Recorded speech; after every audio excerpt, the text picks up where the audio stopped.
इसमें इन्होंने सबसे पहले दिया है वाटर के बारे में, तो आप जानते ही हो, you know very well about the water. Okay, तो we are going to discuss water. देखिए सबसे पहले इसमें इन्होंने क्या बताया है बेटा, जब आप वाटर के बारे में सोचते हो, देखते हो, उसकी इमेजेस को देखते हो, तो आपके माइंड में क्या आता है? ठीक है, वाटर क्या है, वाटर बॉडीज कौन कौन सी हैं? रिवर है, वाटरफॉल है, रेन ड्रॉप है, ठीक है, water in your tap. Okay, तो ये सब वाटर के टाइप्स हैं, कहाँ कहाँ से हमें वाटर मिल रहा है, ठीक है, इसके बारे में हम आगे बात करेंगे। ठीक है, नेक्स्ट स्टेंजा में क्या है, सन हीट कॉजेज एवोपरेशन। सन जो है हीट देता है, जिसके वजह से जब वो पानी पे पड़ेगा, ठीक है, उसकी हीट पानी पे, वाटर पे पड़ेगी, तो वहाँ से एवोपरेशन होता है, ठीक है, एवोपरेशन होगा, और यही पानी जो है आके ऊपर कंडेंस हो जाता है, टाइनी ड्रॉपलेट के फॉर्म में ये निकलता है एज ए वाटर वेपर, और ये कंडेंस हो जाएगा कहाँ पर, क्लाउड के फॉर्म में, ठीक है, और फिर बारिश हो जाएगी, ये आप जानते ही हो। ठीक है, the process which later continuously change from the circulate between ocean, atmosphere, land, ठीक है, ocean, atmosphere, land as a water cycle. Water cycle का मतलब क्या होता है कि जैसे मान लिए कि एक वाटर बॉडीज है, उससे पानी इवोपरेट हो रहा है, ठीक है, as you know that in the picture, ठीक है, वहां पर क्लाउड बना। क्लाउड कैसे बनेगा, जितनी टाइनी ड्रॉपलेट होंगी कंडेंस होंगी इन the form of water vapour, ठीक है, और फिर बाद में क्लाउड बन जाएंगी, और क्लाउड बनने के बाद बारिश होने लगेगी, दिस इज द प्रेसिपिटेशन। ठीक है, अब इसमें इन्हें एक एग्जाम्पल दिया है, टेरियम का एग्जाम्पल दे रखा है, इसके ऊपर डिस्कस करते हैं। It is the artificial enclosure for the keeping small house plant. एक स्मॉल हाउस प्लांट है जिसको एक जार से बंद कर दिया है, जब यहाँ से ऑपरेशन होगा तो यहाँ पर जार पे सब कंडेंस हो जाएंगी, टाइनी ड्रॉपलेट, ठीक है, और वो सब गिरेंगी in the form of rain. ठीक है, तो ये चीज़ें हुई हैं। अब हम देखते हैं नेक्स्ट पार्ट में क्या दे रखा है। नेक्स्ट पार्ट में क्या दे रखा है कि जो सोर्सेज होते हैं, क्या होते हैं सोर्सेज को हम डिस्कस करेंगे। सोर्सेज कैसे डिस्कस करेंगे, देखते हैं इसको भी। The major source of fresh water. Fresh water के कौन कौन से सोर्सेज होते हैं बेटा, रिवर है, पाउंड है, स्प्रिंग है, ग्लेशियर है, ठीक है, ये पानी के सोर्सेज हैं। एंड ओशन बॉडीज, इसमें ओशन में क्या होता है, ओशन में क्या होता है बेटा कि सैलिनिटी होती है। सैलिनिटी का मतलब क्या होता है, वाटर के साथ सॉल्ट भी मिक्स होगा, ठीक है, इसको हम सैलिनिटी बोलेंगे।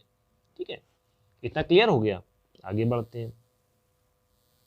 अब इसमें इन्होंने दिया हुआ है नेक्स्ट पैराग्राफ में, सैलिनिटी क्या है। Salinity amount of the salt in the gram present in 1000 ग्राम। 1000 ग्राम में कितना सॉल्ट पड़ा हुआ है, ठीक है,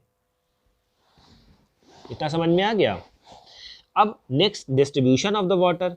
डिस्ट्रीब्यूशन ऑफ द वाटर का मतलब क्या होता है भाई, जितना भी अर्थ है, अर्थ का 3/4 जो है वाटर बॉडी कवर कर रहा है, 3/4 वाटर बॉडी कवर कर रहा है। अब इसमें एक और एग्जाम्पल दिया हुआ, ओशन में कितना है 97.3 है, आइस कैप इतना है, तो ये पूरे एक आपको डेटा दे रखा हुआ है। रिवर में 0.0001 है, यानी बहुत कम है ये तो रिवर में। एटमॉस्फेयर में भी बेपनाह कम होगा, ठीक है, क्योंकि एटमॉस्फेयर में कम होने की वजह से क्या होता है भाई, क्यों, क्योंकि एटमॉस्फेयर में ऐसे मान ले कि ज़मीन से जितना भी पानी जाएगा वो एटमॉस्फेयर में एवोपरेशन की फॉर्म में होता है बेटा, ठीक है, क्लियर। अब देखिए वाटर की ज़रूरत इस वजह से होती है because it is essential for survival, ठीक है, क्योंकि पानी ही एक प्यास को बुझा सकता है। कोल्ड ड्रिंक नहीं प्यास को बुझा सकती, या फिर दूध नहीं प्यास को बुझा सकता है, ओनली वाटर, ठीक है, एक पॉइंट ये हो गया। राइट साइड पे इन्होंने दे रखा है 22 मार्च को सेलिब्रेट करा जाता है वर्ल्ड वाटर डे। बेटा देखिए वाटर डे का मतलब क्या होता है, ये भी एक कॉन्सेप्ट आप समझ लीजिए।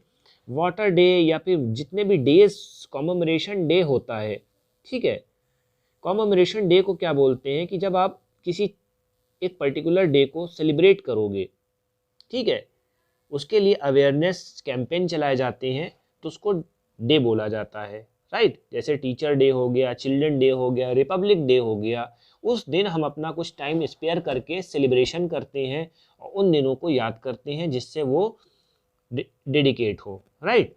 तो इतना क्लियर हो गया।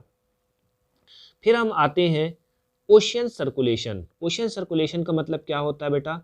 There is a something magical about walking bare feet on sea shore, the wet sand on the beach. Beach का मतलब क्या होता है? जो सी शोर होता है उसको हम बीच बोलते हैं, ठीक है। द कूल ब्रीज आती है हमारे पास, सी बर्ड्स आती हैं, स्मेल ऑफ साल्ट आता है, ठीक है। जब आप समुद्र के किनारे खड़े रहोगे या फिर उसके बीच में खड़े रहोगे, ठीक है, आसपास खड़े रहोगे, तो तुम्हें ये सब महसूस होगा, ये इन्होंने बोला है, ठीक है बेटा।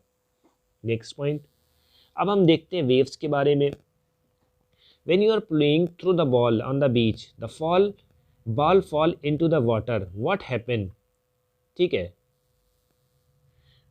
बॉल जो होती है पानी में गिरती है तो क्या होता है, ठीक है। क्योंकि देखिए वेव्स इस फॉर्म में चलती है बेटा, ट्रेवल करती है, राइट। अप डाउन इस तरह से, राइट। तो when the water is on the surface of the rises and fall alternative, ठीक है, उसको हम क्या बोलते हैं? वेव का डेफिनेशन क्या होगा? When the water on the surface का जो वाटर होता है ओशन का, वो राइज होगा, फॉल होगा, यानी कि ये राइज हो रहा है, ये फॉल हो रहा है, ये राइज हो रहा है, ये फॉल हो रहा है, राइट। अब जब आंधी तूफान आने लगेगा तब क्या करेंगे? क्योंकि ड्यूरिंग स्टॉर्म के टाइम पे wind blowing very high speed during huge waves, this may be causes ट्रेमेंडस destruction. Destruction का मतलब क्या होता है? नुकसान, ठीक है। अर्थक्वेक भी आ सकता है, वॉल्केनिक एरप्शन भी हो सकता है, ठीक है, और सुनामी भी आ सकती है, राइट। सुनामी की जो लेंथ होती है, हाइट होती है, वो क्या होती है? 15 मीटर तक हो सकती है। और जब लार्जेस्ट सुनामी आएगी तो 150 मीटर। 150 मीटर का मतलब क्या होता है? बहुत ही ऊंचाई पे, ठीक है, बहुत ऊंचाई पे, जिसको एक इंसान एज्यूम भी नहीं कर सकता है, राइट। कम से कम आप ये मान के चलो 15 स्टोरी बिल्डिंग, ठीक है, 15 स्टोरी बिल्डिंग या 20 स्टोरी बिल्डिंग, इसी के अराउंड आपका होगा, ठीक है। 20 स्टोरी बिल्डिंग, हाँ इस तरह से होगा बेटा, ठीक है। अब इसमें इन्होंने दिया हुआ है, इसकी स्पीड भी 700 किलोमीटर होती है बेटा। अब 2004 में जो सुनामी आई थी उसके बारे में कुछ इन्होंने पॉइंट दिया हुआ है, जिसमें हमारे Indira point in Andaman and Nicobar island get submerge after tsunami. इतना वहाँ पर पानी भर गया था कि जो हमारे इंदिरा पॉइंट हैं अंडमान निकोबार में, वो सबमर्ज हो गए थे। सबमर्ज का मतलब इन्हें डूब गए थे, राइट। ये सब आप सेल्फ असेसमेंट में करके आप हमें कमेंट बॉक्स में बता सकते हैं। टाइड क्या होता है? Rhythmic rise and fall of ocean water twice in a day, इसको हम क्या बोलते हैं? टाइड बोलते हैं। Rise and fall of the water, ठीक है, रिदमिक में, ठीक है, एक रिदम में फॉल हो या राइज हो, ठीक है, दिन में 2 टाइम, ठीक है, उसको हम टाइड बोलते हैं, क्लियर। जब हाई टाइड होती है बेटा तो पानी जो है लेवल जो होता है हाई हो जाता है। जैसे मान लीजिए कि ये हमारा सी शोर है, ठीक है, ये हमारा सी शोर है, ये पानी आया और यहाँ तक भर गया, ठीक है, यहाँ तक पानी भर गया, ठीक है, इस तरह से पानी की लेवल बढ़ जाएगा, ठीक है। इतना मान के चलिए, पानी का जब लेवल बढ़ जाए, यहाँ तक है, ये ज़मीन है, ये लैंड का एरिया है, ठीक है, यहाँ पर पानी यहाँ तक भर जाए, ठीक है, तो ये क्या होता है? हाई टाइड हो जाती है। लो टाइड का मतलब यानी कि पानी रिसीड कर जाएगा, ठीक है, लोएस्ट लेवल तक आ जाता है, ठीक है, लोएस्ट लेवल यानी कि घुटनों तक आ जाएगा या फिर थोड़ा से पैरों तक आ जाएगा, ठीक है, इस तरह से इन्होंने समझाया है, राइट, क्लियर। अब क्या होता है? टाइड कैसे बनती है ये बताया गया है बेटा। देखो टाइड कैसे बनती है, क्योंकि जो अर्थ होता है इसके ऊपर ग्रेविटेशनल पुल लगाते हैं, कौन? मून एंड सन, ठीक है। तो यहाँ पर नेप टाइड बनेगी और स्प्रिंग टाइड बनेगी। अब देखते हैं कैसे होता है। Strong gravitational pull exerted by the sun and moon on the earth surface causes tide. Tide कैसे आती है? क्योंकि ग्रेविटेशनल पुल होता है किसके थ्रू? सन एंड मून के थ्रू। Water on the earth closer to the moon get pulled under the influence of the moon gravitational forces causes high tide. ठीक है, हाई टाइड कब बनेगी? जब दोनों एक साथ मिल के पानी खींच रहे होंगे। ठीक है, तो यहाँ पर हाई टाइड बनेगी। ठीक है, इसमें इन्होंने दिया हुआ, फिर से देख लिए। The water on the closer to the moon and get pull under the influence of moon gravitational forces causes high tide. Moon का ग्रेविटेशनल फोर्सेस वर्क करेगा और हाई टाइड होगी। ठीक है, during the full moon, new moon day, the sun and moon on the earth in the same line. जब दोनों लोग same line में आ जाते हैं, हाई टाइड जो होती हाईएस्ट होती है। ठीक है, जब ये सेम लाइन में आएंगे तो क्या होगी? टाइड हाईएस्ट होगी। ठीक है, but moon is the first and last quarter, ocean water get drawn diagonally opposite direction by the gravitational pull sun and moon resulting low tide. Low tide इस तरह से आएगी, मून इधर चला आया, सन इधर चला आया, ये डायगनल हो गया। डायगनल का मतलब क्या होता है? ये इस फॉर्मेट में। थोड़ा सा रेस कर देते हैं, देख तो देखिए, ये एक पॉइंट ये बना आपका और एक पॉइंट ये डायगनल आ गया। अब इसमें एक सीध में था, दोनों लोग खींच रहे थे पानी को। ठीक है, तो यहाँ पर हाई टाइड बनेगी, यहाँ पर लो टाइड बनेगी। ठीक है, राइट। हाई टाइड जो होती है नेविगेशन में इंपॉर्टेंट होती है। देखिए, टर्म्स बहुत इंपॉर्टेंट रोल प्ले करते हैं एजुकेशन सेक्टर में।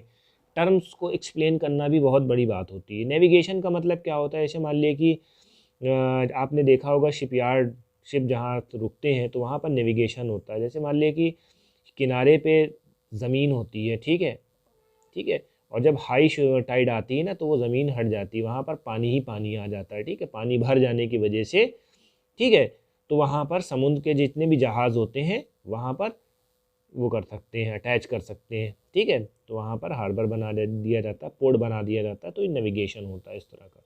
दे rise the water level close to the shore, shore के क्लोज हो जाते हैं, इसमें शिप को आने में आसानी होती है। High tide help the fishing, fishing भाई वहाँ पर जब पानी आ जाएगा तो पानी आने की वजह से वहाँ पर मछलियाँ भी आ जाएंगी, जब मछलियाँ आ जाएंगी तो it is helpful for shipping, right. एक पॉइंट ये हो गया, क्लियर। और इलेक्ट्रिसिटी भी जनरेट कर सकते हैं, पानी जहाँ पर भरेगा वो। ठीक है, इतना क्लियर हो गया। ओशन करंट्स क्या होता है देखते हैं भी। Ocean current are the stream water flowing constantly by ocean surface definite direction, एक पर्टिकुलर डेफिनेट डायरेक्शन में मूव करती रहती हैं, राइट। ओशन करंट में भी वार्म एंड कोल्ड, वार्म भी होती हैं कोल्ड भी होती हैं भाई, देखते हैं। Generally warm ocean current originate near equator. अब आपको मालूम है ये कि ये अर्थ है, अर्थ में यहाँ पर इक्वेटर है, ये पोल है। इक्वेटर क्या होता है? ये पोल है पहले, ये इक्वेटर है। ठीक है, इक्वेटर क्या होता है? इस पर सनलाइट ज़्यादा पड़ेगी, डायरेक्ट पड़ेगी तो ज़्यादा हीट होगा। यहाँ पोल है, स्लैंट होने की वजह से, ज्योग्राफी का पार्ट है, आपने शुरुआत में पढ़ा होगा। ठीक है, तो क्या होगा कि इसमें लाइट जो है देर में पहुँचेगी, थोड़ा सा स्लैंट होने की वजह से क्या होगा? वहाँ पर ठंडक पड़ती है ज़्यादा। ठीक है, यहाँ पर बेपनाह हीट पड़ेगी, इसको हम लैटिट्यूड बोलते हैं, राइट। फिर आप देखते हैं आगे, the Labrador ocean current is cold current, while gulf stream current जो होती है वार्म करंट होती है, ये सब याद रखिएगा। Ocean current influence the temperature condition, ocean current जो होता है टेम्परेचर कंडीशन जो होती है उस जगह की इन्फ्लुएंस होती है। ठीक है, warm current bring about the temperature over the land surface. Okay, फिर देखते हैं, seas around Japan and eastern coast of the North America are such example, जहाँ पर area where the warm and cold current meet, जहाँ पर warm current and cold current मिलती हैं, ठीक है, तो वहाँ पर फॉगी वेदर होता है। It is difficult for navigation, navigation में हेल्प नहीं होती है। ठीक है, इतना समझ में आया आप लोगों को? तो आपको हमारी वीडियो कैसी लगी? लाइक करें, कमेंट करें, शेयर करें, और कोई पॉइंट आपका मिस हुआ है या फिर हमसे कुछ मिस हुआ है तो कमेंट बॉक्स में आप पूछ सकते हैं। ओके।